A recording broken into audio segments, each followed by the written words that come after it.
Bring the chips, man. No, I'm not bringing the chips.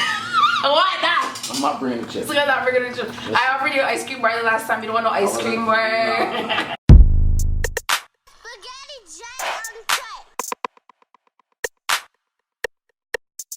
That was oh man. Listen, ketchup chips are my favorite. They've been my favorite since I was a youngin'. So. Where else in the world do they sell ketchup chips? Where? Where else in the world do they sell ketchup chips? I don't know. It's you know, it's a Canadian thing. Is it? Factual. Damn. I feel sorry for those who don't have exposure or even have the chance to even taste the ketchup chips. That makes sense. So that's how you know I'm authentically Canadian. Factual. I mean, what else is Canadian? Donairs. Donairs, girl. Donairs. Donairs. I never ate it before, so I'm just gonna say how I spell it and how I see it. Donairs. And then what else they got? Bagged milk. We got bagged milk.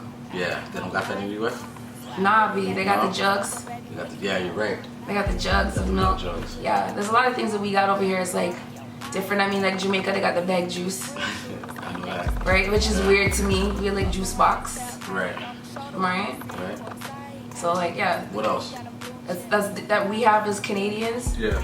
I mean, I don't eat bacon, but they say there's some real Canadian bacon. Apparently, they cut the pork from a certain side of the pig. Americans cut it from the belly, and Canadians cut it from the top, from the back. That's an interesting fun fact. I don't know how you knew that, but I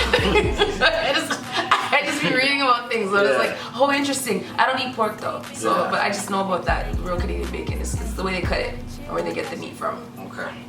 And we got poutine too. Yes, and poutine, which they sell at McDonald's now. Yeah, which none of these things are good for you, so. They're very unhealthy. Yeah. And it doesn't even go, it's not even congruent with my lifestyle. So I can't even rock with it. But when I do cheat, that's what I intend to indulge in. Ketchup chips are okay from time to time. Yeah, ketchup chips. You know what I like? I like those, like the rice cakes ones. The little mini ones with the ketchup flavor. Okay, that's how I get down without getting down. Okay. So there's a healthy alternative to ketchup chips. Such a nerd. Chelsea. I don't know how you knew pork, but that's whatever. So yo, what are we talking about today? What's going on? Oh well, there's a few things that have caught my attention. I mean, for one, everyone's been talking about Tekashi 6ix9ine. Yes. You know, it's been an interesting week of memes on my on your IG. On my IG. Yeah. You know, apparently he's just telling on everybody. Everybody and their mama, apparently. Everybody and they. Nobody's safe. Nobody's safe. I forgot what Snoop called it. Snitch. He put an acronym. It's like some nigga is trying to come home. Right. Pretty much. I thought that was hilarious. I'm like, I never thought about it that way. Right. Yeah, he's trying to come home. He's trying to come home now. What's very interesting to me is that not only is he telling on Treyway, the crew that he's involved with, but Cardi B's name came up. Right. Jim Jones' name came up. Right, messy. You know, a slew of I think other people that are like affiliated with, you know, the blood gangs who openly wear or who carry the red rags in the hip hop industry have been, you know, called out. Yeah. So this is like pretty much like the biggest news in hip hop right now. Right. Which is why we're choosing to talk about and speak about it. Now, my question to you is this, right? And to the viewers as well. Do you feel like Tekashi 6ix9ine has a career when he comes out? This day and era is a lot different than 15 years ago. I mean, there was a time when street credibility was probably the number one and the most biggest factor in determining whether or not you were legit a rap artist. I've seen some people get past that wave these days. There's some things that are just are even questionable that people are getting supported for these days. So it's like the face of hip hop is changing. Right. The older heads are not gonna respect him. The younger cats are gonna be like, they're gonna justify it. This is my personal opinion. I think the younger cats are gonna justify it. I think there's people out there who still rock with him. His Instagram following is at least, I think, 5 million. No one's falling off of tracking what he's doing or being up on what he's doing. Right. So I mean, if this was like 15 years ago, like the 50 Cent era. Yeah. Mind you, that's a whole nother conversation. Right. I think he would have been blackballed already. They're still talking about him, and people are still supporting him. Right. So, is it safe to say that he comes out, still has a career? Do you feel like he's going to be as big as he was, or bigger due to the controversy, or do you feel like he'll be at more of a decline? It depends on how he chooses to run with the ball. He's always been around controversy. He's fueled by controversy. Yeah. Everything that he does is surrounded by shock value. Right. So it depends on how he chooses to run with the ball. Now, is he gonna run around talking about when he's throwing blood signs up, and is he gonna be doing that? Probably not. Yeah. You know what I mean? But I think time will only tell what's gonna come for him, because like I said, this era is different. It's different. People supporting all kinds of stuff nowadays. Right. So this is what we want to delve into a little bit more too. We actually want to address and talk about the state of hip hop as it is right now. I think you're absolutely right in regards to like the OG, so to speak, in the game, or the older generation that comes from that classic era of hip hop. They're definitely not going to be supporting. You mentioned Snoop and you know, the likes of those caliber artists and whatnot. I don't think they're going to support that at all. The gangster era, like the gangster rappers, the people that grew up doing gangster rap, you know, the people from the 90s, the mid 2000s, like they're not going to rock with Tekashi. But the younger audience, it seems like they don't care. They're more accepting, they're more willing to understand, they're more willing to justify, they can see. I think social media has provided more of a lens, because back in the day, I think media was so perpetuated by like one source. So we have more of a wider lens to get more opinions. Right. So it's not that people are not going to be totally on his side or against him. I just think that there's more opportunities for people to voice what they feel. Their opinions, right? Yeah, and then they're finding little niches of other populations that are going to agree with those people. So I don't think he's lost anybody's that really were supporting him from the beginning, but there's going to be people who just won't rock with him at all. Okay. So since we're on this topic now and we're discussing the direction and where we feel hip hop is going, let's take a minute to talk about Lil Nas X. Right. Now, when Lil Nas X first came out, before I even heard any of his music, I just heard the name. And I think that a lot of the hip hop community was already outraged because they were like, who is this guy referring to himself as Lil Nas? Right. And he wasn't coming with the lyrics. He wasn't coming with the lyricism. Right. Then he put the X in the back of it and drops Old Town Road, which is like a smash hit. Yeah, my kids, and I think everybody's kids Loves the record. Yeah, like it's an addict. I loved it too. Like it just played nonstop. It's addictive. Right. Then comes out, says that he's openly gay. I don't think it's made him bigger as an artist. However, right now in hip hop, everything from cross-dressing to everything's different. Like, right. Do you feel like even my boy Young Thug, like Young Thug is a very eccentric sort of artist, you know, like, you know, people back in the day used to clown on Common for dressing different. You know, he was dating Erica, and Erica's an eccentric person, and he kind of took on some of her characteristics. Or even my boy Andre, who I love so much. I love Andre 3000. He's very eccentric and eclectic, and people would kind of like wonder what's going on with those shots, because like it didn't fit like the archetype or whatever the presentation of or the format or the mold of what people decided hip hop looked like. You know what I mean? So like, and that's one thing I find even as a group of people. I think sometimes black people want to just say we're one way, right? You know, and there's so much variety to who we are as a group of people, and that's what makes us so beautiful, right? So when I think of someone like Lil Nas X, or even comparison to like Frank Ocean, who came out as well, but Frank Ocean wasn't as well received, and I think it's because of the era we were in at the time. You know, like people were starting to be introduced to the idea of gay marriage and openly gay black men. It's not as prominent as it is now. Yeah, whereas now a few years have passed, generations are coming, people are becoming more accepting, people are starting to say what they feel inside despite pushback from older generations. You know what I mean? So I think Lil Nas's ability to come out, his bravery to do that, and the fact that it hasn't even touched or even impacted his career says a lot about the mindsets of where everyone is at today. Right. So with what's going on with Tekashi 6ix9ine, with one of the biggest records in hip hop right now comes from Lil Nas X. With you mentioned Young Thug and that dress code and that style.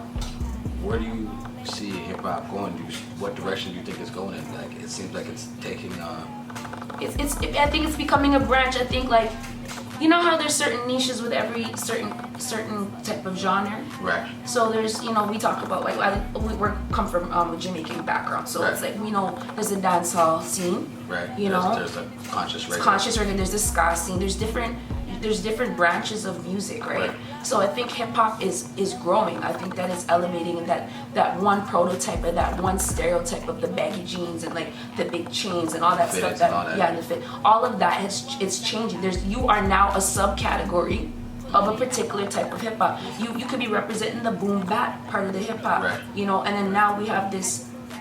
Then we had the flashy era, with like the jiggy area with P Diddy and the shiny suits. Yes, and who still celebrates in that is Rick Ross is still celebrating in that era. Right. He's openly celebratory of that. Yeah. And then we got the people that just be spitting bars all day. You got the lyricism of like Nas, right? The lyricists. Yes, and then now we have this new, which I find them to kind of be like rock stars. They're kind of like they like, even what's my boy's name that walks around that with the nose rings. Lil Uzi, like he embodies like a rock star persona. His hair is like bleached in these crazy colors. He has piercings all over his face. He walks around like a rock star. Like someone like a Mick Jagger. He walks around like Mick Jagger. For sure. You know what I mean? So I think these are becoming new subcategories of hip hop. That's dope. So basically, it seems like, with the mumble rap thing too, and a lot more harmonizing and melodizing, a lot more singing. It seems like there's like you said, new genres or new niches within the genre that are taking a life of its own, so to speak. So I guess it's safe to say hip hop is just gonna be more and more broad.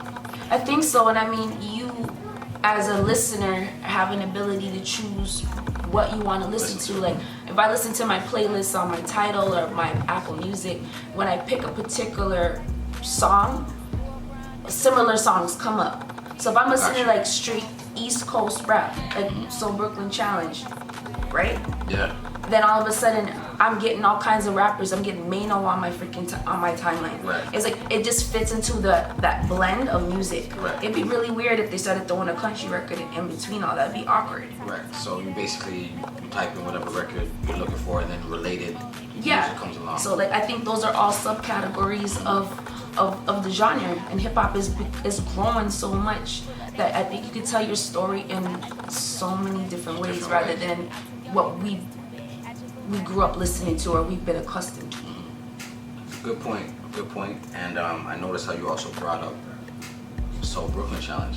So Brooklyn. Go Brooklyn. Go Brooklyn. Right? Yes. Casanova and Fab, what's up? That's what's up. Mano too.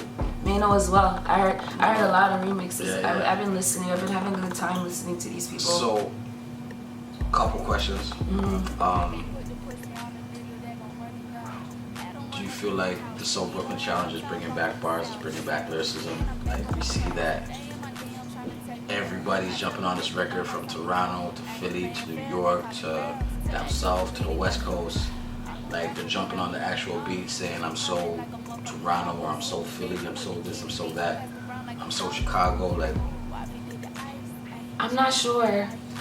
You're not sure? I'm not sure. I'm not sure on a mainstream level. I'm not sure. I think because hip hop has become, or rap has become the #1 genre, like it's kind of taken a life of its own in the sense that they want things to be catchy and easy, right? Right. But then like there's people like who appreciate certain niches of rap music, right? Yeah. So it's like they want to hear bar for bar. They want to hear that State Property, Beanie Siegel, and mind you, that's where they got that sample from, Beanie Siegel, that Die record. Oh, is it? Facts. Some of y'all didn't know that. Okay, yeah. You're yeah, right, it's from you're that. right. So, like, you know, I think there's people out there who appreciate that style of music, but a lot of people that I seen hop on was a lot older. Right. There's a lot older. They wasn't no young. It wasn't like my 15-year-old nephew. It wasn't like, yo, I can't wait to get on that. Yeah, like, I got you. You know? Yeah, in that aspect, you're right. So you're saying like the youngins are not really fucking with it like that. Pardon my French. It's okay. It is what it is. How we talk about. Yeah, that's how we talk, right? So yeah, like I can appreciate. I think that is dope. Like to see it because it's almost nostalgic because it's like it shows how important skill is. Like if you ever seen Papoose' verse when you just going off the top of Papoose. Straight, no cushion. I'm from the real Brooklyn Casanova. These rappers is girls, I'ma buy them some Fashion Nova. Too immature, y'all need to be acting older. They all know the crown is mine. Pass it over. He's a freaking Okay. He's a monster. He's a beast, lyrical you know? beast. So you mentioned Papoose. So who have you heard on the beat so far that you feel like that did the challenge, that really did it justice, that really just obliterated the beat so far? I hate to sound like an asshole, but the Philly niggas is taking it. Facts is facts. Regardless of how it sounds, facts. Yeah, like I've heard a lot of Philly rappers on it. I heard Cassidy on. So back in the day, I crossed over like AI when he was making these break. The flow silly, so MCs hate. I was in ciphers with E-Ness before he walked to get the cheesecake. On it. Yeah. I forgot who else I heard. There was this other white rapper I heard on it. There was a chick from Philly I heard that was on it. Like, mind you, this is their beat. It comes from Beans, so it's like they you know what I mean? It's almost like it's in the veins for them to come that hard. Yeah. I was checking out a lot of the cats on the come up. Like you said, from Philly, like a lot of dudes that you might not have heard about. But you're right, they're definitely smashing the beat. Philly is the home of spitters. Like that's what they really do. State P. Right? That's what they really do. Beans. Right? And you know, it feels like, you know, this whole So Brooklyn challenge to me, you know what it feels like? It feels like Dipset. Okay. It feels like energy, that Dipset energy, like the purple haze and the camera and all. That's what it feels like. It's just like unity, like a bunch of people just coming together. It's this like it's revitalizing.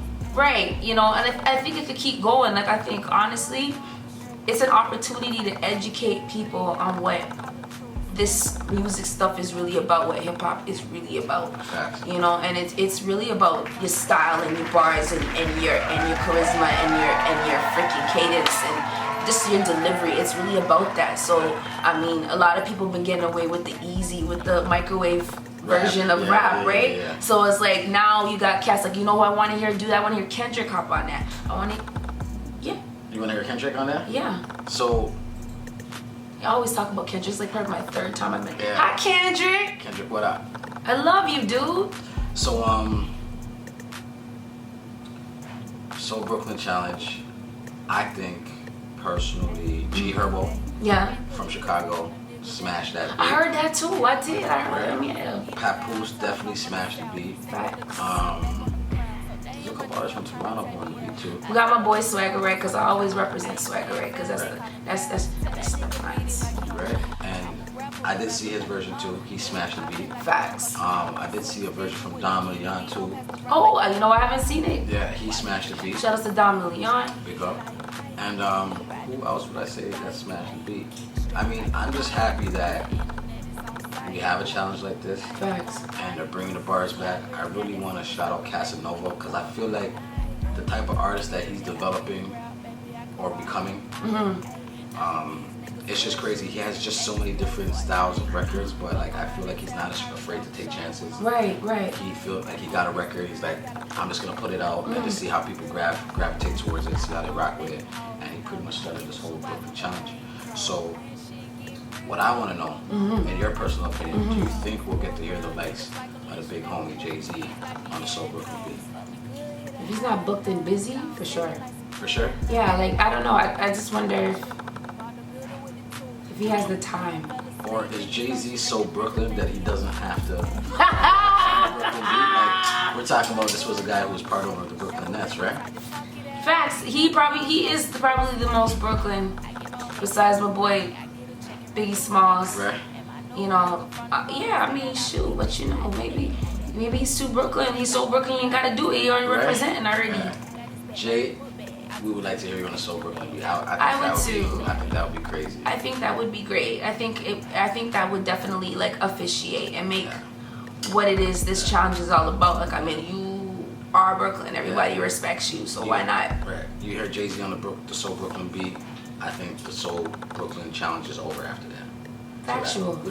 Maybe, you know, maybe he just waiting on everybody to drop this stuff. Like, I see you. I'm gonna come for you. Like me, or maybe he's just busy. I don't know, but come on, man. I think after Jay drops, we don't need to hear nobody. Actually, you know what? What about you? Leave me alone. What about you? Someone hit my DMs like Quinn. I was like, no. Fam, it's a challenge. It's a challenge? It's a challenge. I'll think about it. That means I have to do it today. Y'all want to hear that?